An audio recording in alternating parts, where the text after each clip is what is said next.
So, welcome to part two of this series of performances of sonnets.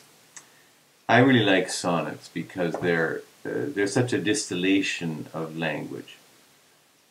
They emerged as a kind of sign of the English Renaissance. Elizabeth more or less copied Italy in every way that she could, because Italy had a recognized Renaissance. They put their Michelangelos and so on. So there was this flowering of language, and Shakespeare wrote hundreds of sonnets, for example.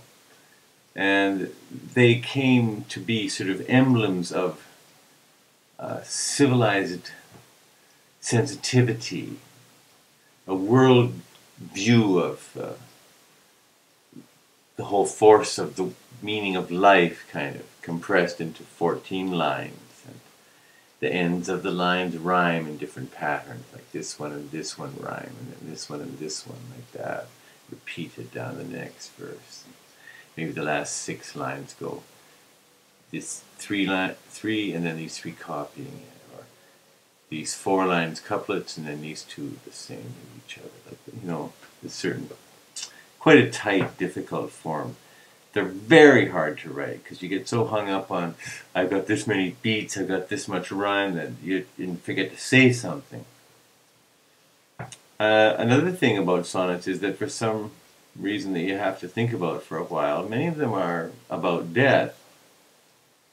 And it was through reading sonnets that I came to believe that there are actually only 2 things worth thinking deeply about and writing about, and that is love and death. You can't have one without the other. So here's a poem written, I'm not sure exactly, in the late 50s, I think, by an American poet named Donald Hall, called The Funeral. It is the box from which no jack will spring. Now close the box, but not before she kisses the large crossed hands which she already misses for their caress, and on his hand the ring.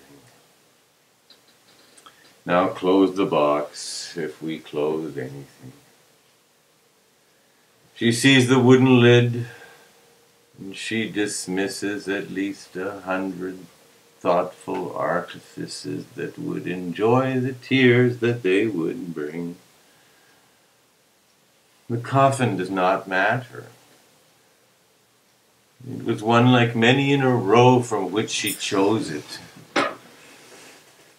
Now to be closed in it, he must become like all other dead men, deaf and dumb, blank to the small particulars that stun her mind all day. Black